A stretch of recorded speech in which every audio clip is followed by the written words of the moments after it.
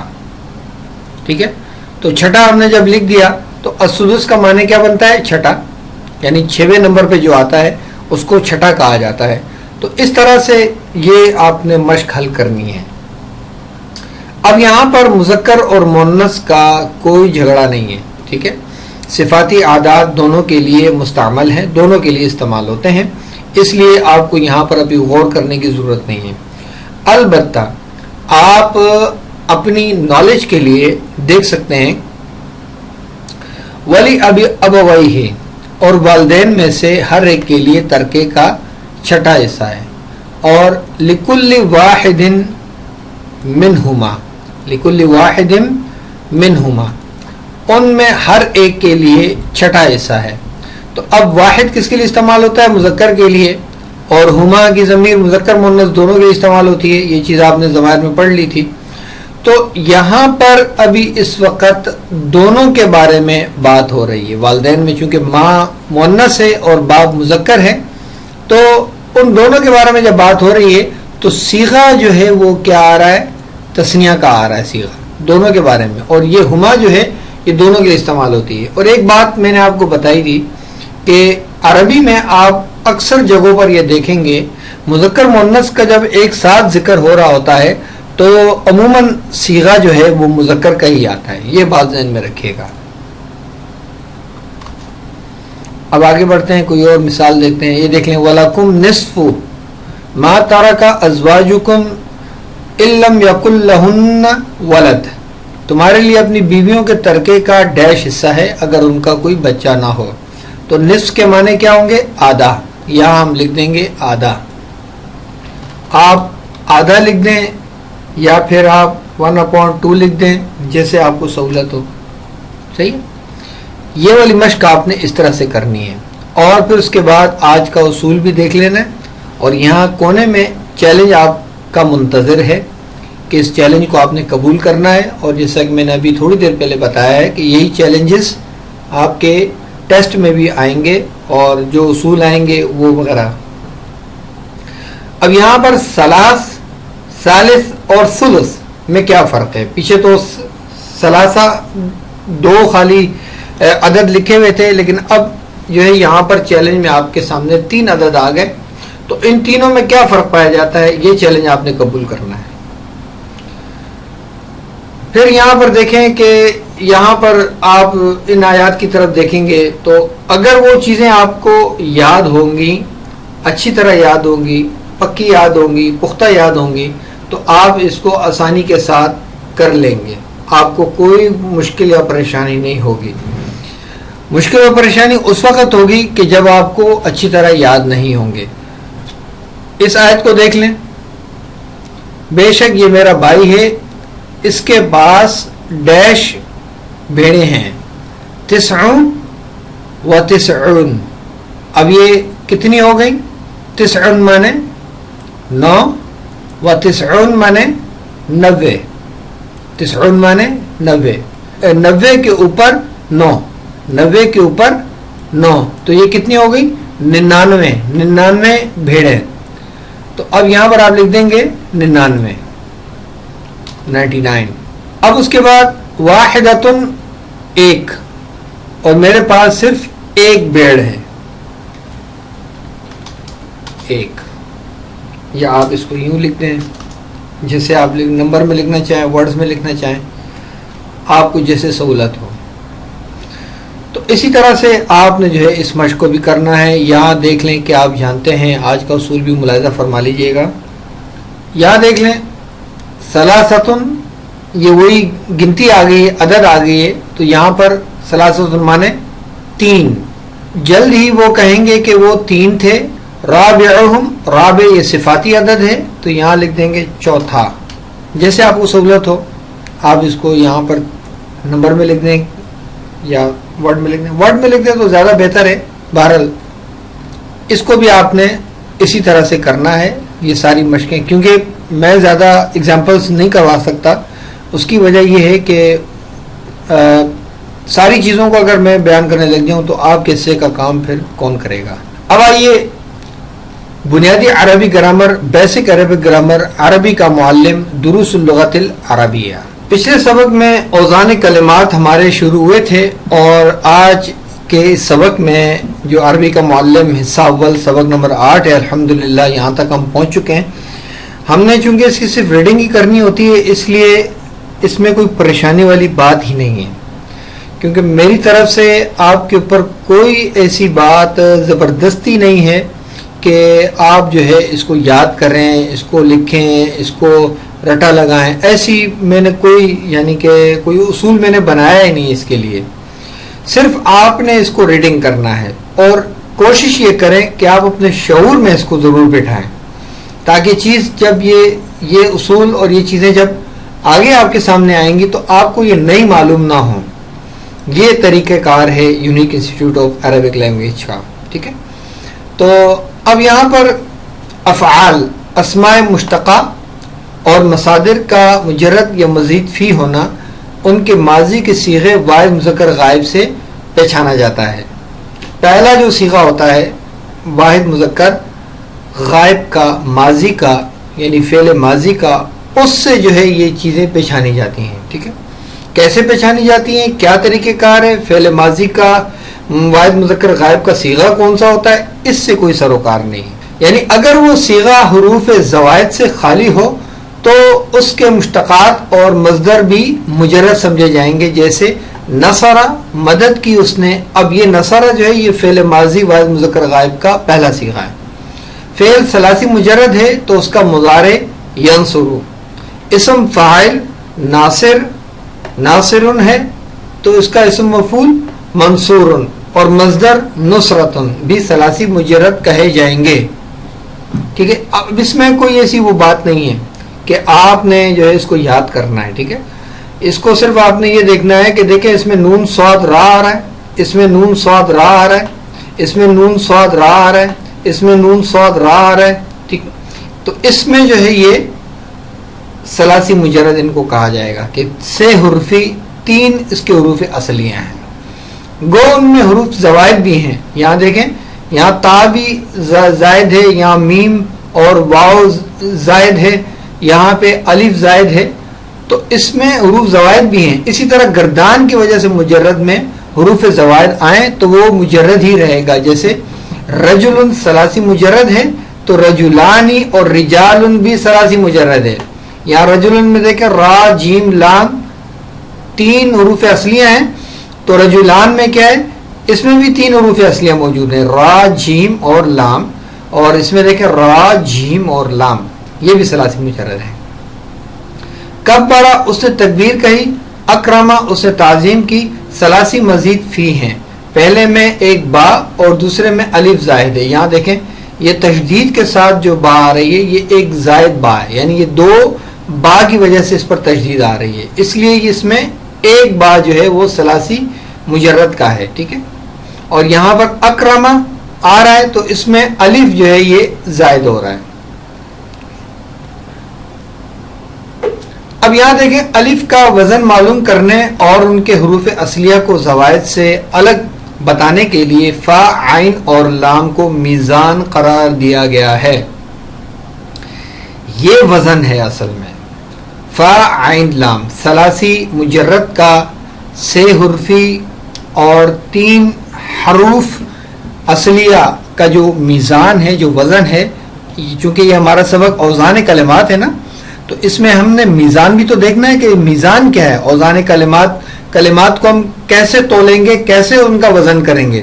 تو سب سے پہلا جو بٹا آپ کے سامنے آیا ہے، جو وزن آپ کے سامنے آیا ہے، یا جس کو آپ یہ کہہ لیں کہ ڈائی یا بنیادی طور پہ جو تین حروف آپ کے سامنے آئے ہیں وہ یہ والے ہیں، فا، عین، لام کو میزان قرار دیا گیا ہے. ثلاثی کلمات میں فا پہلے حرف کی جگہ، عین دوسرے حرف کی جگہ اور لام تیسرے حرف کی جگہ رکھا جاتا ہے. مثلا اب یہ قاف لام میم لکھا ہوا ہے، قلم، کتف، عضد، کلب فعل فاعل فاعل فاعل، یہ لکھے ہوئے ہیں اس طرح سے، لیکن اب ہم نے اس کو اس طرح سے پڑھنا ہوگا.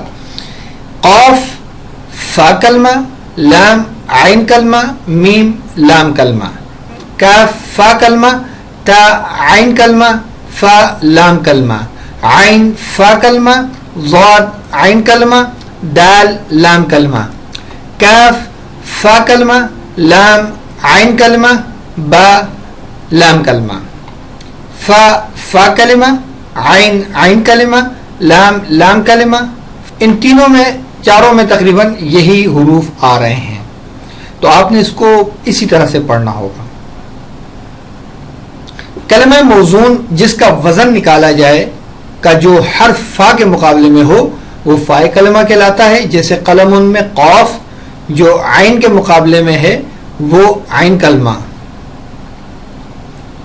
تو آج کا آپ کا یہی سبق تھا. اب آگے بڑھتے ہیں ہم دروس اللغت العربیہ کی طرف. لمن تلک السیارۃ الجمیلۃ. اب سوال کیا پوچھا جا رہا ہے کہ یہ جو خوبصورت گاڑی ہے، وہ جو خوبصورت گاڑی ہے، تل کا چونکہ بعید اسم اشارہ برائے مونس آتا ہے، تو دور کھڑی ہوئی ایک مونس کے بارے میں کس طرح سے سوال کیا جائے گا. لمن تلک السیارۃ الجمیلۃ. اب السیارۃ الجمیلۃ کیا ہے؟ یہ مرکب توصیفی ہے. موصوف مونس صرف بھی مونس، موصوف حالت رفع میں صرف بھی حالت رفع میں، موصوف لام تعریف کے ساتھ صرف بھی لام تعریف کے ساتھ. لمن کی وجہ سے سوال پیدا ہو گیا، تو پوچھا گیا وہ خوبصورت گاڑی کس کی ہے. ہیا جو ضمیر آتی ہے یہ برائے مونس ہے واحد کے لیے. للمدیری مدیر کی ہے. الجدیدی للمدیر الجدیدی، یہ لی جو حرف جر ہے اس نے مدیر کو بھی جر دے دیا اور الجدید کو بھی جر دے دیا. ٹھیک ہے، تو اس لیے ہیا جو ضمیر آئی وہ سیارتوں کی طرف راجع ہے، اس لیے اس کا ترجمہ ہو رہا ہے وہ نئے مدیر کی ہے، وہ نئے مدیر کی ہے. اب اگلا سوال، لمن ھذا الکتاب الکبیر. اب سب میں دیکھیں مرکب توصیفی آ رہے ہیں. الکتاب الکبیر یہ بھی مرکب توصیفی ہے، اور ھذا اسم اشارہ آیا تو یقیناً یہ قریب پڑھی ہوئی ہوگی کتاب. تو سوال پوچھا جا رہا ہے لمن ھذا الکتاب الکبیر، یہ بڑی کتاب کس کی ہے. اہوا للمدرسی، یہ بھی استفہام کے لیے استعمال ہوتا ہے، اور ہوا جو ضمیر ہے، کتاب چونکہ عربی میں مذکر ہے اس لیے ہوا کی ضمیر آئی کس کے لیے؟ کتاب کے لیے آئی. اہوا للمدرسی، کیا وہ استاد کی ہے؟ اب جواب کیسے دیا جا رہا ہے؟ لا نہیں. ہوا للطالب الجدیدی، ہوا دیکھیں وہاں پر بھی کتاب کے لیے ضمیر کون سی آئی؟ ہوا کی. اور للطالبی یہ وہی حرف جر آیا جو پیچھے للمدیر میں آیا تھا. تو الطالبو کو کیا کر دیا اس نے؟ الطالب الجدیدو کو کیا کر دیا؟ للطالب الجدیدی، وہ نئے اسٹوڈنٹ کی ہے. این الملعقۃ الصغیرۃ. اب ملعقہ چمچے کو کہتے ہیں، اسپون کو. الصغیرۃ یہ اس کی صفت آ گئی. یہ دونوں مرکب توصیفی ہیں، پیچھے سارے مرکب توصیفی آ رہے ہیں. ٹھیک ہے، تو الملعقۃ الصغیرۃ، چھوٹا چمچہ کہاں ہے؟ ہیا.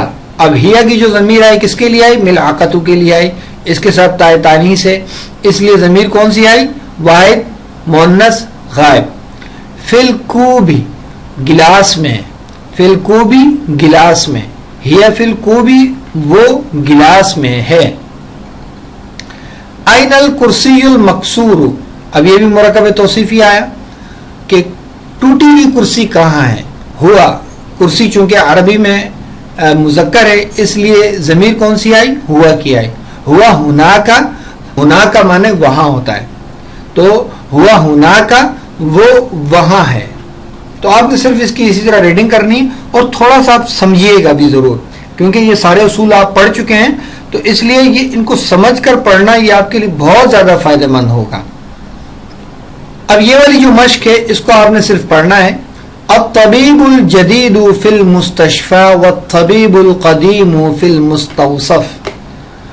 القلم المکسور علی المکتب المروحة الجديدة في الغرفة الكبيرة، اللغة العربية السهلة، الولد الطويل الذي خرج من الفصل الآن طالب من الهند. تو اس طرح سے آپ نے اس کی ریڈنگ کرنی ہوگی اور سمجھنا بھی ہوگا. انا فی المدرسة الثانوية ذهب الرجل الفقير إلى الوزير، جلس الطالب الجديد خلف حامد، السكين الكبير حاد جدا. من هذا الولد الصغير؟ هو ابن المدرس الجديد. اگر آپ چاہیں تو یہاں پر صرف ان کی صفت لگا دیں. المدرس کی صفت جدید لگائیں گے تو کیا کرنا پڑے گا؟ ال لگانا پڑے گا، اور اس کے اوپر پیش پڑھیں گے تو اس کے اوپر آپ نے پیش لگانا ہوگا. این المدرس الجدید، التاجر الکبیر فی السوق، انا طالب قدیم، جلس الطالب الجدید. دیکھیں یہاں پر میں نے ال نہیں لگایا، اس کی وجہ یہ تھی کہ یہاں پر طالب بھی بغیر ال کے ہے. اب یہاں پر ال لگایا، الجدید لگایا، چونکہ موصوف پر بھی لام تعریف ہے اس لیے میں صفت پر بھی لام تعریف لگاؤں گا. جلس الطالب الجدید خلف محمد. من الولد الطويل الذي خرج الآن من الفصل؟ عمار ولد قصير، فيصل طبيب شهير، لمن هذا السرير المكسور؟ هذا قلم مكسور، أين السكين الحاد. ٹھیک ہے، اس طرح سے آپ نے اس کی ریڈنگ کرنی ہوگی. چونکہ میں اس کو حرف حرف کو واضح کر کے پڑھ رہا ہوں اور تھوڑا تکلف کے ساتھ پڑھ رہا ہوں تاکہ آپ لوگوں کی پریشانی نہ ہو. اب بنیادی عربی text, basic Arabic text 82 series کا نیا سبق ہمارا بہت ہی زیادہ دلچسپ، اور یہ ہمارے یعنی کہ ایمان کو پختگی دینے کے لیے اور ایمان میں افزائش کے لیے، مضبوط کرنے کے لیے بھی ایسے اسائنمنٹس اور ایسی مشقوں کو شامل کیا گیا ہے تاکہ ان کے ذریعے سے ہم کچھ تاریخ کے حالات بھی جانیں. اور یہ تو بہت ہی زیادہ ہمارے لیے امپورٹنٹ ہے کہ ہم اس چیز کے بارے میں زیادہ معلومات ہمیں ہونی چاہیے کہ نبی صلی اللہ علیہ وسلم کے دشمنوں کی آپ کے بارے میں رائے کیا تھی. سبق نمبر 8 ہے آج کا ہمارا، اور اس میں سب سے پہلے جو ہے وہ ہرقل کا واقعہ بیان کیا گیا ہے، اور اس میں جو رائے انہوں نے قائم کی تو اس کا ترجمہ آپ نے کرنا ہوگا. اب جیسے یہ آپ کے سامنے لکھا ہوا ہے، 3 عبارتیں ہیں پہلے پیج پہ. ایکم اقرب نسبا بهذا الرجل الذي يزعم انه نبی، فقال ابو سفیان فقلت انا اقربهم نسبا. اب یہاں پر ایکم کا ترجمہ دیکھیں کیا ہے، تم میں سے کون ہے اقرب قریب ترین، نسبا نسب یعنی خاندان میں، بهذا الرجل اس آدمی کے، الذي يزعم انه نبی، الذي جو کہ، یہ تو آپ پڑھ چکے ہیں اسم الموصول میں، جو کہ یزعم خیال کرتا ہے انه نبی کہ وہ نبی ہے. فقال، اب فقال کا جو یہ لفظ آ رہا ہے یہ راوی کہتا ہے ابو سفیان نے کہا. اب یہاں پہ فقلت آ رہا ہے تو یہ اب ابو سفیان کہہ رہا ہے، میں نے کہا انا اقربهم نسبا، میں قریب ترین ہوں ان میں. ہم کی جو ضمیر آ رہی ہے وہ کم میں آ رہی ہے، ہم کی ضمیر کم کی طرف جا رہی ہے. یعنی ہرقل نے جو سوال پوچھا تھا کہ تم میں سب سے زیادہ قریب کون ہے خاندانی نسب میں، رشتہ داری میں، تو اس وقت جمع مذکر مخاطب کی ضمیر کم آئی تھی. جب ابو سفیان نے جواب دیا تو ابو سفیان نے ہم کی ضمیر کے ساتھ جواب دیا، تو اس نے کہا ان میں جن کو ہرقل نے مخاطب کیا ہے ان میں زیادہ قریب ترین ہوں رشتہ داری میں. ٹھیک ہے، تو اس طرح سے آپ نے اس کو جوڑ توڑ کر جیسے بھی ہے مشکل تھوڑی مشقت اٹھا کے آپ نے اس کو ترجمہ کرنا ہوگا، لیکن پھر اس کو آپ نے ایک ترتیب بھی دینی ہوگی. اب ہم آگے بڑھتے ہیں. اس عبارت کو دیکھ لیتے ہیں. یہاں پر آ رہا ہے فقال ادنوہ منی, اس کو میرے پاس لایا جائے. منی کے معنی ہوتے ہیں میرے پاس. اس کا ترجمہ ہو سکتا ہے آپ کو نیچے الفاظ معنی میں نہ ملے, میں آپ کو بتا دیتا ہوں. اور اگر کوئی ایسا آپ لفظ دیکھیں کہ جس کے معنی آپ کو نہیں آ رہے, پیچھے بھی کہیں نہیں گزرے, تو آپ اس کی جگہ ایک ڈیش لگا دیا کریں. ڈیش لگا کر اس کو چھوڑ دیا کریں, اور جب جواب آپ کو ملے گا تو آپ پھر اس کو فل کر دیا کریں. تو اس طرح سے آپ کو سیکھنے میں زیادہ بہتر ہوگا. وَقَرِّبُوا أَصْحَابَهُ, وَقَرِّبُوا کا ترجمہ نیچے دیکھ لیتے ہیں کیا لکھا ہوا ہے. انہیں میرے قریب کرو, اصحابہ ان کے ساتھیوں کو. قربو ان کو قریب کرو, ان کے ساتھیوں کو قریب کرو. فجعلوہم عند ظہرہ, اب یہ جو ضمیر آ رہی ہے کس کی طرف جا رہی ہے؟ یہ ابو سفیان کی طرف جا رہی ہے. فجعلوہم ان کے ساتھیوں کو, عند ظہرہ ان کے پیٹھ کے پیچھے بٹھا دو, پیچھے کر دو, ان کے پیٹھ کے پیچھے کر دو. ثم قال لترجمانہ, اب اس کے بعد اس نے اپنے ترجمان سے کہا جو ہرقل کا ترجمان تھا کہ قل, کہو. یہ کون کہہ رہا ہے؟ یہ ہرقل کہہ رہا ہے. کس سے؟ ترجمان سے. قل لہم, کہ ترجمان سے کہہ رہا ہے کہ تم لہم ان کو کہو, انی سائل, انی میں, سائل سوال کرتا ہوں, سوال کرنے والا ہوں, عن هذا الرجل اس آدمی کے بارے میں. فَإِن كَذَّبَنِي فَكَذِّبُوهُ, پس اگر, فَإِن کا ترجمہ کیا ہے؟ پس اگر مجھ سے جھوٹ بولا تو فَكَذِّبُوهُ, تو اس نے, کذبوہ کا ترجمہ کیا ہے؟ انہوں نے اسے جھٹلایا. اب اس کے بعد فواللہ, پس اللہ کی قسم, لولا الحیاء, اگر حیا نہ ہوتی, من ان یأثروا, من ان یأثروا کا ترجمہ نیچے دیکھ لیتے ہیں کیا ہے, کہ وہ مجھ پر الزام لگائیں گے, علیہ مجھ پر, کذباً جھوٹ کا, لکذبت عنہ, لکذبت عنہ یقیناً میں جھوٹ بولتا ہوں اس سے. تو آپ جب اس کا اس طرح سے ترجمہ کر لیں گے, پھر جو رواں میں ترجمہ ہوگا وہ آپ کو خود کرنا ہوگا. اسی طرح آپ پھر اگلے پیج کو بھی دیکھ لیں گے, اسی طرح ترجمہ کریں گے. جو آپ کی ویکیبلری نہیں ہے, جو الفاظ معنی میں نہیں لکھا ہوا, اس پہ آپ ڈیش لگا دیجئے گا. تو یہاں پر بھی دیکھیں چیلنج آتے ہیں. اب تک آپ نے جتنی عربی سیکھی ہے اس کی روشنی میں حروف جر کی ایک فہرست تیار کیجئے. گو کہ آپ نے ابھی تک حروف جارہ کے بارے میں نہیں پڑھا, لیکن آپ اس کی ایک فہرست تیار کر لیں جتنا آپ نے سیکھا ہے. تو یہ الحمدللہ ہمارا جو آج کا جو سبق ہے وہ یہاں پہ کمپلیٹ ہو جاتا ہے. اور امید ہے کہ آپ اپنے مشوروں سے مجھے آگاہ کرتے رہیں گے اور بتاتے رہیں گے کہ کہیں پر اگر کچھ کمی واقع ہو جاتی ہے, جیسے کسی چیز کو سمجھانے میں, واضح کرنے میں, وضاحت کرنے میں, تو آپ ضرور بے ضرور مجھ سے رابطہ کیا کریں تاکہ میں اس کی اصلاح کر لیا کروں. اور اس طریقہ کار میں مزید اگر کوئی بہتری کی گنجائش ہے تو اس کے بارے میں بھی آپ اپنے مفید مشورے سے مجھے آگاہ کریں. السلام علیکم ورحمۃ اللہ وبرکاتہ.